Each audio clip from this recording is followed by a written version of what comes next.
Jesus is the Word and is the Lord of Lords.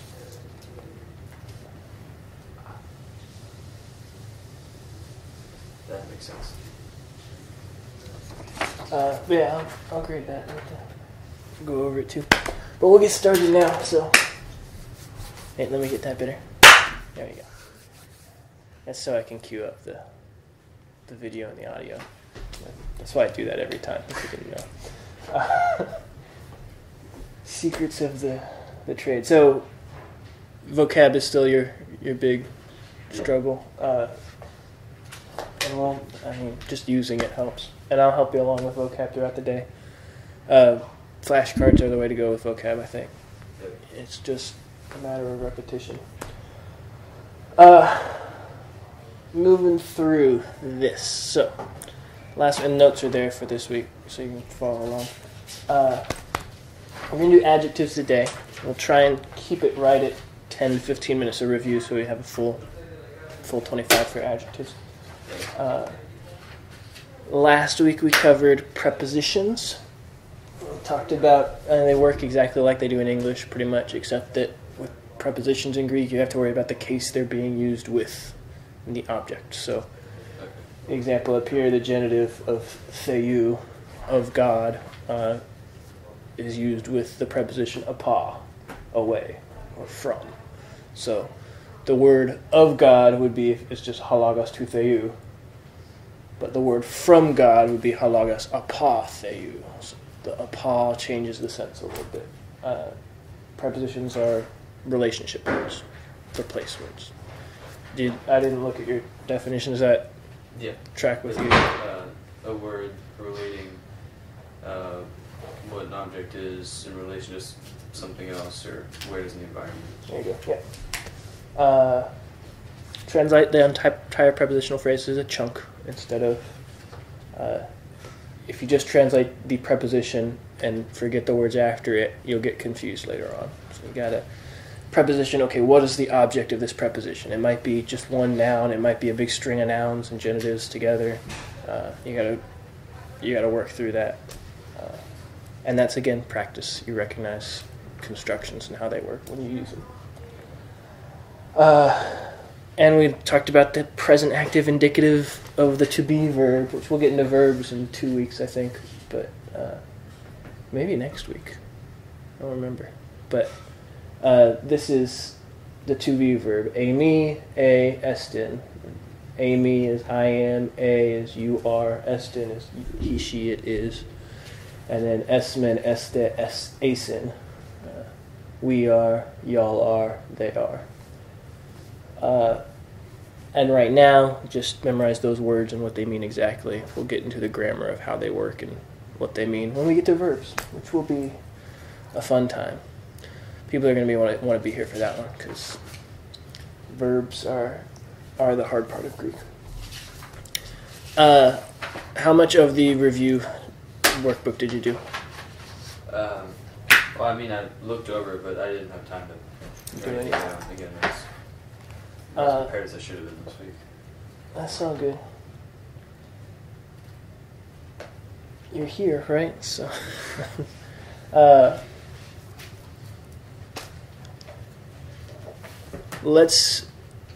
parsing was pretty easy on this one.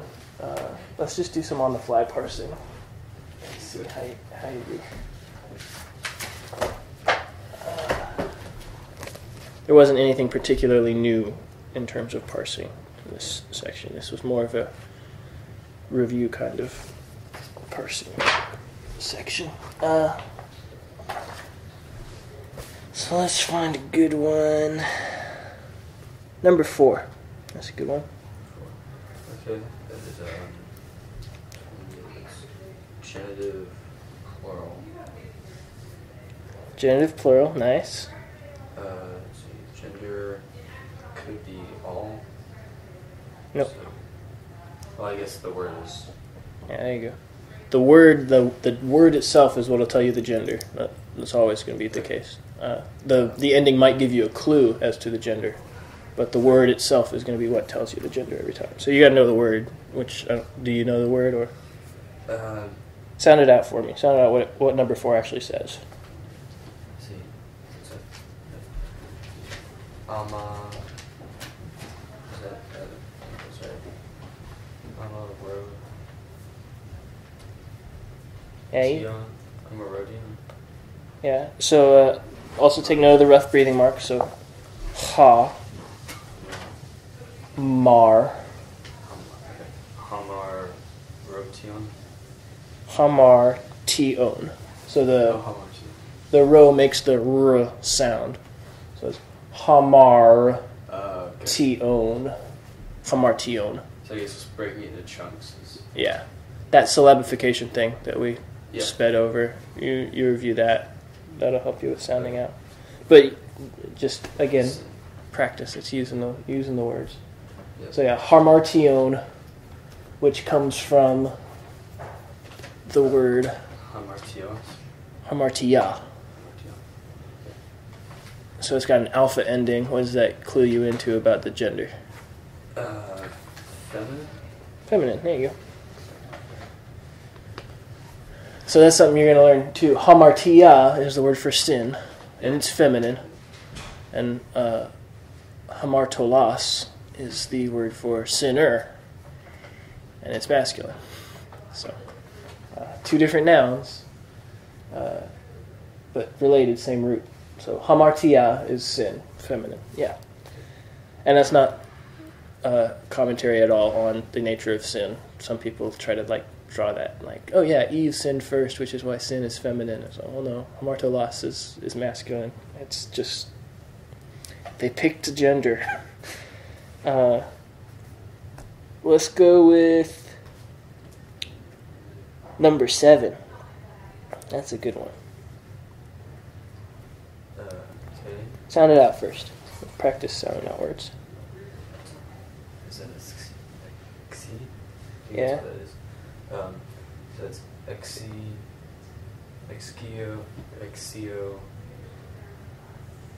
So remember the xi just makes the x sound. So x, oo, yeah. Sion, exousion. There you go, exousion. You got it. And I'll tell you what the lexical form is. So exousia. Okay, so that would be feminine. Feminine, yeah. And the case and number.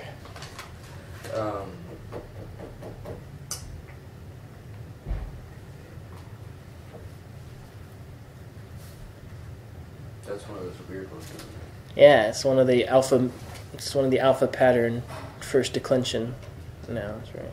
So would that be? No, I don't think that's nominative. Correct. It is not nominative.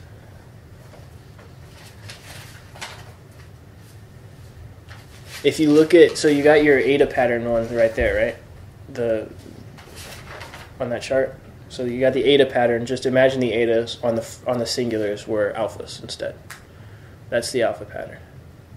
Oh, okay. Is it accusative? There you go. Accusative.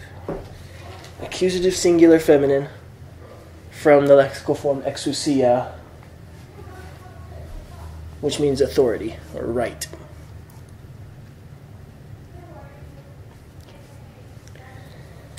Let's do one more. We can do an easy one. Number 10. That's a nice little second declension. Down. So, what is that? Chi? Is that chi? Yeah, that's a key. Oh, yeah, chi. Or key is what. Oculor? Oculor? There you go. Pretty close. Achloy. Okay.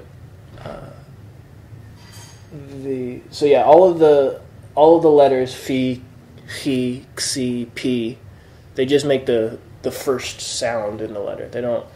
Okay. So the chi just makes the sound k or k Okay. instead of ki. So same with Alpha, it just makes an ah sound. Beta, it just makes a b sound. Okay. The ones that are one syllable, it just makes the very first initial sound in the letter. Okay. So yeah, achloi, and it's from the lexical form aklos. So parse it for me. Let's see, that would be nominative plural. Nominative plural, you got it. And masculine. Masculine, yep. Nicely done. And aklos means crowd. And we'll do a couple Just translations. Yeah. Cool. You can teach me some too if you want to. Feel free to join in. I mean, I already know everything, but I'll just correct you if you're wrong. Good. Thanks. Lean back a little bit. You got the camera back there. Oh, my bad.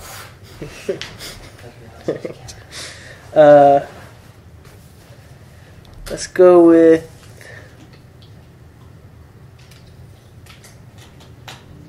Let's go with number 5. That's a good one to do. We'll do number 5 and number 10. Oh, okay. Give you a middle one and a tough one. Alright. First thing you want to do is break it up into your manageable chunks. So, example would be kai. Alright. Kai is one of those words you immediately isolate because you know it's a transition word. It's and. So, Okay. kai. He gives you the next one, which is a verb. And they were being baptized. Yeah, so, and they were being baptized. Look for a nominative. Do you see a nominative anywhere?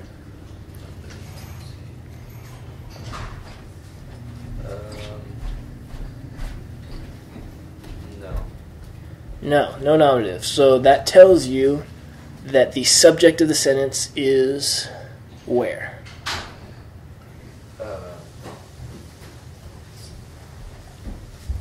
It's either not in the sentence. Yeah, it's assumed in the verb. So the verb tells you the subject of the sentence is to they. So the people were being baptized. Exactly. So yeah, the verb is in a certain has a certain parsing, and it's third person plural. So that tells you they is the subject. Okay, so you know that the subject is assumed in the verb now. So and they were being baptized is your subject. What about the rest of it? Hupautu ento Udain. I see a familiar word. And I'm pronouncing that right. Yordayan. Yordane. Yordane. I need to just slow down and read it instead of trying to assume what this is. So, and they were being baptized. I don't think that's not in, is it? Correct. It is not in. It's not, because that's the E. Yeah. Yeah. Where is that one word? Auto. What does that mean? I got it written Good. down somewhere in one of these. All right. Yeah, I'll be your dictionary for now. Auto means, so auto comes from the nominative would be autos, him. Okay. So autu, hoop autu, is your first prepositional phrase. And hoop is from hoopa, which means by. So that'd be from him, being baptized, or from or by him. There you go, from or by. So yeah, it would be baptized by him, and then your next prepositional phrase. In, and then the, whatever it is, so probably a river, some body of water. Yeah, there you go, and sound it out. Eor Dane. Iordane. What does that sound like in English? Jordan. Jordan. There you go. So, and they were being baptized by him in the Jordan. You have to admit, it kind of sounds like you were down there. You were down there. And autu, parse that for me. To genitive plural, right? Is it genitive? Or is it It's genitive. Okay, genitive plural. Try again. Singular, sorry. Genitive singular. There you go. Yeah, it's singular. And parse to Yordane. And that would be... There's a nice little clue if you look at the spelling.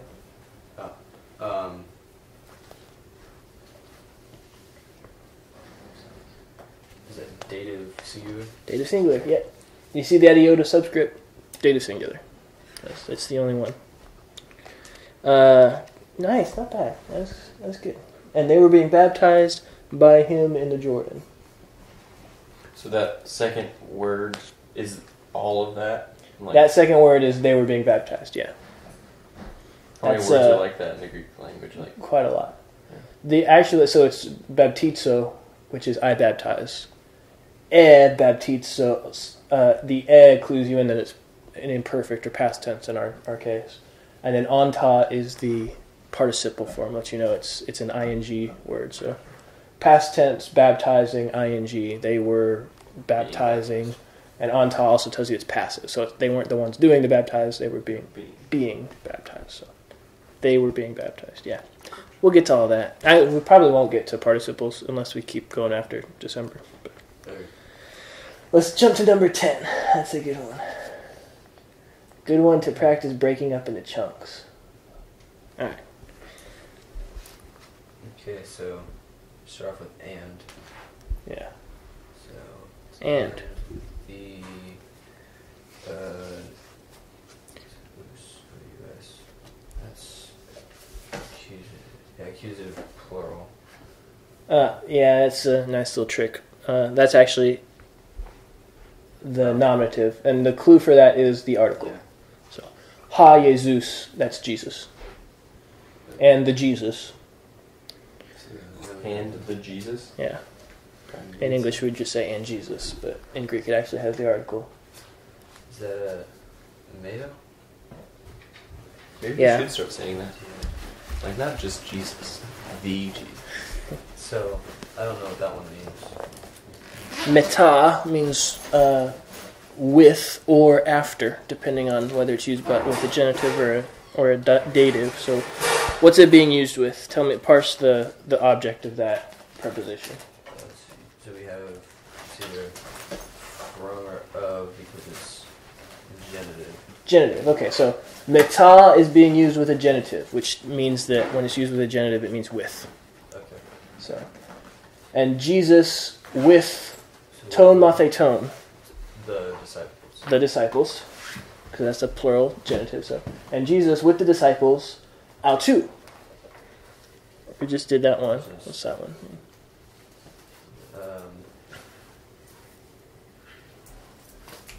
Man? Is it man? It's him, Him. Okay. and it's a genitive. So, what would it be when you put it into a genitive? So it'd be like of him. There you go. So, and Jesus with the disciples of him, or So with his disciples, right? He gives you the next verb, anakoresen. He, she, it withdrew. So Jesus and his disciples withdrew. So that makes the next one probably from. Or something like Probably, that's a good guess. So good using context clues, but pros actually means to or toward. that. Okay. So to tain thalasan. Parse that one for me. True, so that's so that's accusative. Accusative. Singular, nice. And thalassa means see. See. Okay. So let me also watch the screen real quick. I'm gonna give you the breaking up. So something that you got to take note of is he, she, it withdrew is singular or plural. Plural. Well, that is singular. Singular. Okay. So it tells you something about who it's describing. It's describing just Jesus. So in your translation, you got to take that into account. So I drew some breaks in here. So you got Kai Jesus, that's your first chunk, and Jesus. Metaton, matheton, autou, with the disciples of him, or with his disciples. And then translate the verb with its number. He withdrew, because it's referring to the subject, Jesus. prostein thalason, to the sea. So that's what. So when I get a longer sentence, I break it up into those chunks. So those are my prepositional phrases and sections of the sentence, right? And then you rearrange. Because, see, he withdrew describes Jesus, so in English you got to put it before the prepositional phrase, with the disciples, or with his disciples. So, and Jesus withdrew with his disciples to the sea. Okay. So, yeah, and see how you'd have to make that plural if it was going to be, and Jesus with his disciples withdrew to the sea. Because then it'd be referring to all of them. They withdrew instead of he withdrew. Nice. Yeah, and like I said, it's just a matter of putting in the time. You just gotta practice it. You're doing particularly well. You actually remind me of a lot that I could just kind of stumble my way through when I hadn't done the homework. It's like, yeah, I know the grammar well enough. I can figure it out. I would do that a lot. All right, we got 25 minutes left. Exactly what I wanted. So. Adjectives. Start out by covering adjectives in English. Now, I got to teach a couple of technical terms with the way adjectives work in English. First of all, you know what an adjective is, right? Yeah. What is it? It's something describing someone. Describing, yeah. It's a word that describes a noun. It describes a person, place, or thing. Whereas an adverb would describe a verb. Adjectives describe nouns. Adverbs describe verbs. Adjectives also modify pronouns because they work as nouns in a sentence. There's 3 ways that adjectives work in English, and they're the same 3 ways that work in Greek. And I got to teach you these technical terms. Understand the concept behind the term. If you understand the concept behind the term, it's going to go miles to understanding how adjectives work. So, first of all, attributively. They work in the attributive. And the concept is that's describing something or qualifying something. Describing an attribute. Yeah. So, example, the black dog. That's an attributive quality. It's his bag. It's also racist. The black bag, excuse me. Yes, it is racist. The black bag. It's giving an attribute to the bag. It's letting you know more information about the bag. It's describing it, qualifying. She learned modern Greek. Modern is qualifying the word Greek, whereas the sentence would still make sense of she learned Greek, but modern Greek is attributing something to it. The good man. That's going to be our example up here. The good man, only in Greek. Letting you know that the man, something about him. It's qualifying, describing. So that's the first one, attributive. The second one, substantive, is where it's acting like a noun. It's putting on the noun clothes and saying, yes, I'm an adjective, but I'm standing here as if I'm a noun. Okay. Examples in English would be the good, the bad, and the ugly. Right? Okay, good, bad, and ugly are all adjectives, but they're standing on their own as if they're nouns. And you notice, whenever substantively in English, they get an article. The good. It's standing there as its own thing, even though really it needs something that it's describing, but it's acting substantively. It's pretending to be a noun. These would all be nominative in Greek, right? Not necessarily. Okay, so they're not always the subject of the sentence, even though Correct. they're acting as noun. Okay. Yeah, they could be acting substantively in other cases. Okay. Out with the old and in with the new. Okay, old and new are both adjectives, but when we use that phrase, they're acting substantively like nouns. So, attributive means Describing an attribute. describing an attribute. There you go. Substantively means Acting as a noun. acting as a noun. Good. Predicate is the is adjective. So it's kind of like the attributive, but when it's being used with one of those, usually with the verb to be. See, he is something. Example, God is good. So it's kind of a combination of the two of them. They're acting substantively. They're like standing there as its own thing, and it's being ascribed to something else. It's trying to draw some sort of an equation or helping you understand it. I just remember the is adjectives. And there are other verbs you can put in, but usually it's going to be the verb to be. Is, was, are, am. So God is good. I am blue. he was stupid, but now he's smart. And they normally come after the noun. Correct. Yeah, normally there'll be the noun, the verb to be, or is, and then the adjective. And it's equating them. Okay. And the only one you can really take out and make the sentence still make sense is attributive. Correct. And attributive is the most common way we use adjectives. Okay. Those three make sense? Yep. Attributive, substantive, and predicate. Okay. The way you determine how it's being used in English is word order. So the black bag, if you just say the bag black, you go, what talking you? And it doesn't make any sense, right? So word order tells us how the adjective is functioning. The article use, little bit in English, tells you how the adjective is functioning substantively, right? You want the word the there to let you know it's acting substantively. And then context, obviously. Context is always one of the clues of how the languages work. The words around it tell you how the word is working. Does that track how all that works in English? It makes sense. It's something that we just do. Yeah. We don't think about it.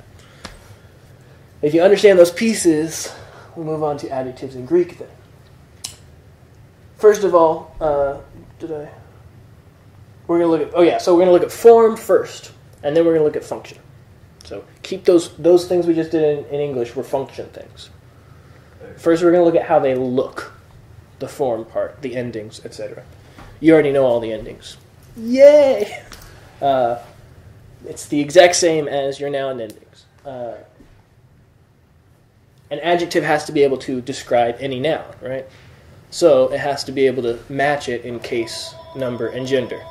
So it has to be able to take on any one of those endings, like ha, he, ta, to, taste, to, te, tone, etc. It's got to be able to match those endings because that tells you what word it's describing. Because that's how you know which word is describing in Greek. It's which one matches word, number, case, and gender. So, adjectives can be formed 4 times 3? 12, 24. 24 different ways. That was right, yeah. 24 different ways. The word agathos means good. That's the adjective good in Greek. But you can throw a different ending on there depending on the noun that it is modifying, the noun that it's describing. So if it's modifying a feminine noun, it's got to take on a feminine ending. If it's modifying an accusative noun, it's got to take on an accusative ending. So the stem stays the same, agatha, or agath. And then the ending changes based on the word that it's modifying. So agathos, agathu, agatho, agathon, agathe, agathes, agathe, agathane, etc. So that's the form. Every adjective can be formed 24, really even more different ways. We just haven't learned them yet. 19, because some of them repeat. Correct, some of them repeat. But we get to third declension nouns. We haven't even talked about those. But yeah, the stem plus the ending tells you what word is modifying, what form it's taking on. Again, the way you recognize an adjective is vocab. You know, oh yeah, that's an adjective, not a noun. And so then when you see it acting like a noun, you know, oh, it's a substantival adjective as opposed to an attributive adjective, etc.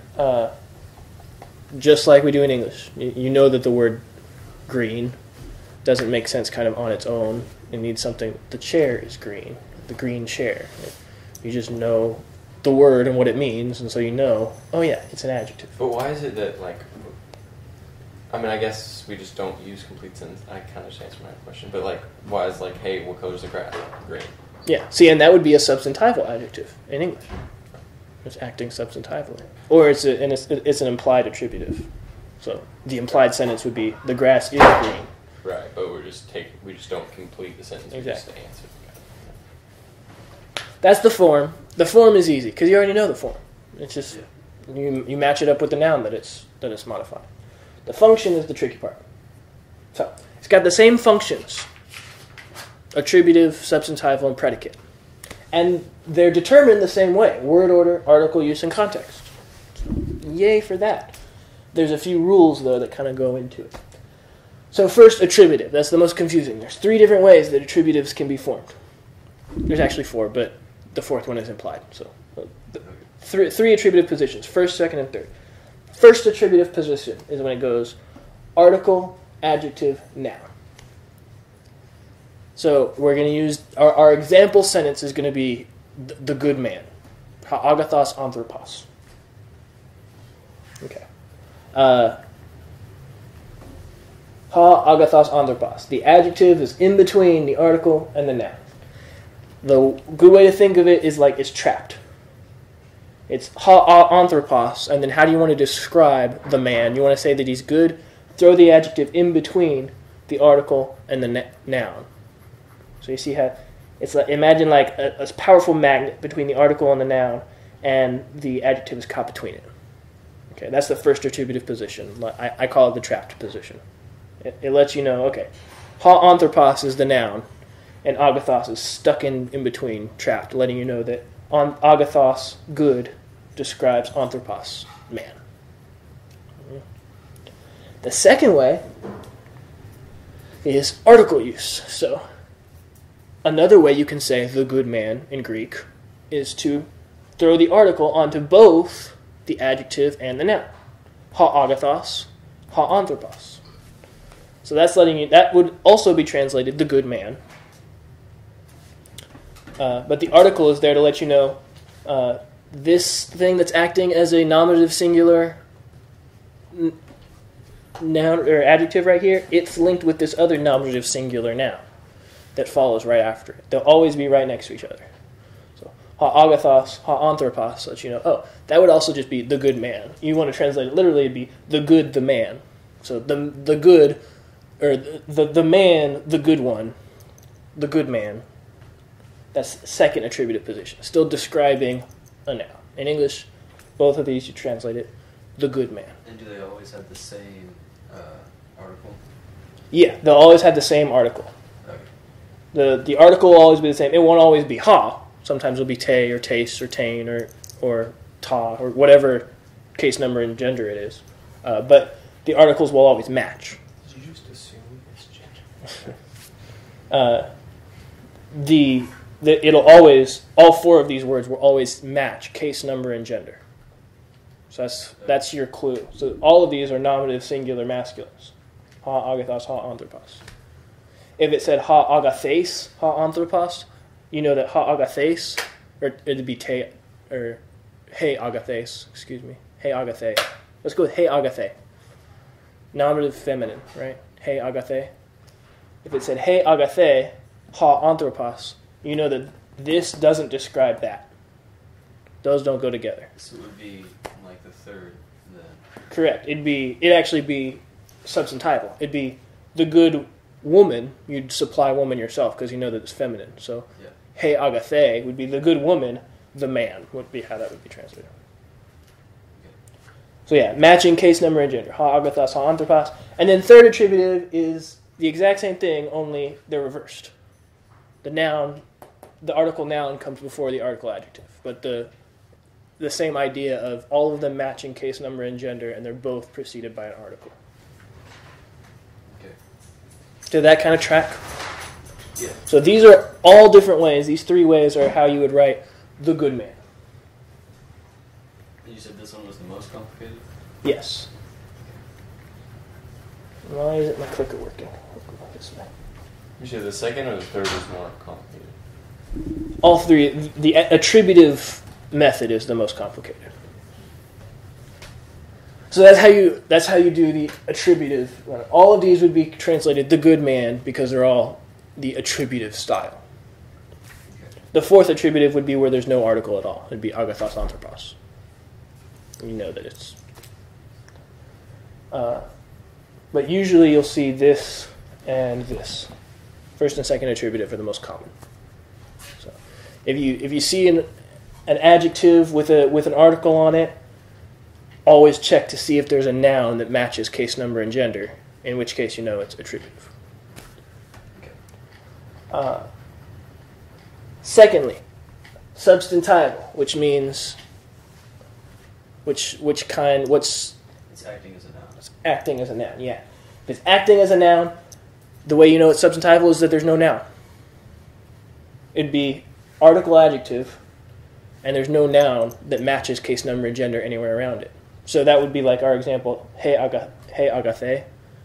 If it's just standing there and there's no noun anywhere that matches, you know it's substantival. So that would be the good. You might also, depending on the context, you might supply the good one or the good man, because you know, okay, the good thing that is being described is a guy, or the good thing that's being described is a thing. So you use context to determine exactly how you would translate it. But the plain, dry bones version would be the good. That one's easy. It's just like, is there any noun that matches case number and gender? No? Okay. Substantive. That one track. Yep. All right. The last one is the predicate position. And this one's a little bit tricky. So what's predicate? How's a predicate functioning? It's after the noun with usually a to be. Yeah, usually a to be verb. So in English, you need that to be verb. That is. The man is good. In Greek, you can assume that to be verb quite often based on the word order and the article. Is it the word order? Yeah. Article construction and word order. So remember how in attributive position you had this trapped version where the adjective is trapped in between the article and the noun? Mm-hmm. If you have this construction, but the adjective is outside of the noun, then you got predicate position. So it's outside on both sides, is that what the picture is? Yeah, so it can be anywhere around the noun, matches word number and gender, or case number and gender, excuse me, but the adjective doesn't have its own article. Okay. So that's your clue. So see how this one looks a lot like this one. The only difference is there's no article for the adjective. Okay. There's no article going with agathos. So it seems easier to find out which kind of adjective it is by narrowing it down. It's not Yes. these two, so it must be this. Correct. The best way to start is looking at your articles. You see an adjective, you say, does it have an article or doesn't it? If it doesn't have an article, if it doesn't have its own article, then you know that it's predicate position unless it's in its trapped form. If it's trapped, then it's right here. But this article actually goes with anthropos, because article will always jump to its noun before it jumps to an adjective.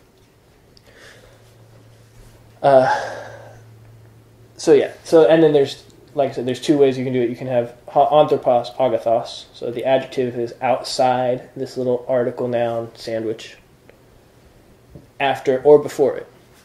Either way, it's translated the exact same. It's the man is good.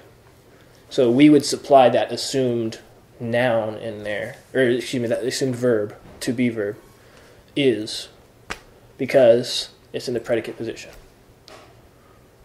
This one is the one that gets tricky, and you start translating and you miss it, and you start reading your sentence like, this doesn't make any sense, and then it clicks you. Oh yeah, predicate position. There's a verb in here that I'm supposed to know about that I just have to know. That. Yep. So yeah, the best way I think is using the trapped metaphor to distinguish between these two, and then looking for your article. Are there two articles? You know it's attributive. There's ha noun, ha adjective, or tain noun, tain adjective, or tous noun, tous adjective, whatever the article is. If there's two articles, it's attributive. If there's only one article, you got to figure out if it's first attributive, substantival, or predicate, and you do that by word order. Yep. All right. Like I said, adjectives themselves, that's the only tricky part, is figuring out how they're functioning. And the way you know it's an adjective is you recognize it. It's an adjective. I know that from vocab. But how is it functioning in the sentence? It takes a little bit of practice. Questions? No. The only thought that I had. Yeah. It's not really related to Greek. You said noun sandwich. I immediately thought of Parks and Rec with naming the sandwich the Leslie Knope. It's like, it's not very good, but it's named after me, so. I just liked it. Hey, whatever makes you remember, right? One typo in the syllabus was I put the full paradigm of verb endings, and I meant to put the full paradigm of noun or adjective endings. But you already know them because they're the noun endings. So that should be easy peasy. But hint, hint, next week on the quiz there'll be a little chart with agathos in the top left corner, and you got to fill in the rest. But Okay. you should already know that. So are all of the endings in this the same for like every single word in Greek, pretty much? For nouns, yeah. Okay. So yeah, you pretty much know all of the noun endings except for third declension, which are confusing and funky. And I don't remember if we actually cover third declensions, if I decided we'd leave them out or not. And I took the syllabus out of here. But if you have your syllabus there, if you see anywhere that it says third declension nouns, that's Yep. okay. November 13th. So yeah, we'll get to that. You'll have extra endings. Essentially, third declension nouns are any nouns that don't fall into those two patterns, or those three patterns. Okay. And again, you know those by memorizing the word. Vocab on page 70, 71, and then we've reached the end of one of those sections, so there's a big review. Essentially, we've gotten to the end of, you know how nouns work now. So we're going to start getting into verbs and some of the more fun, tricky things. What are we doing next week? Next week is the 9th. We're doing We don't introduction to verbs, present, active. Do we not have Bible study Yeah. at my home church next week? Do we? I was planning on it. On the 9th? What's the 9th? There's something that I thought we were skipping the 9th. No. Like we had a day off or something.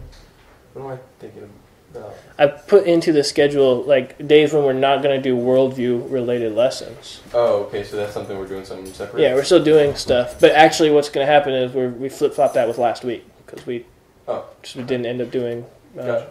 those. So yeah, we're going to just put last week. Last week we did something not worldview related. Gotcha. Well, I thought it just wasn't happening. Yeah. And that's my grandma's birthday, so I told her I'd probably be free, but I mean, it depends on what's happening, so. I mean, you can go. I mean, it depends on what's happening. It might be earlier in the day or. Gotcha. All right. Adjectives, good. We're done. Was it just you again today?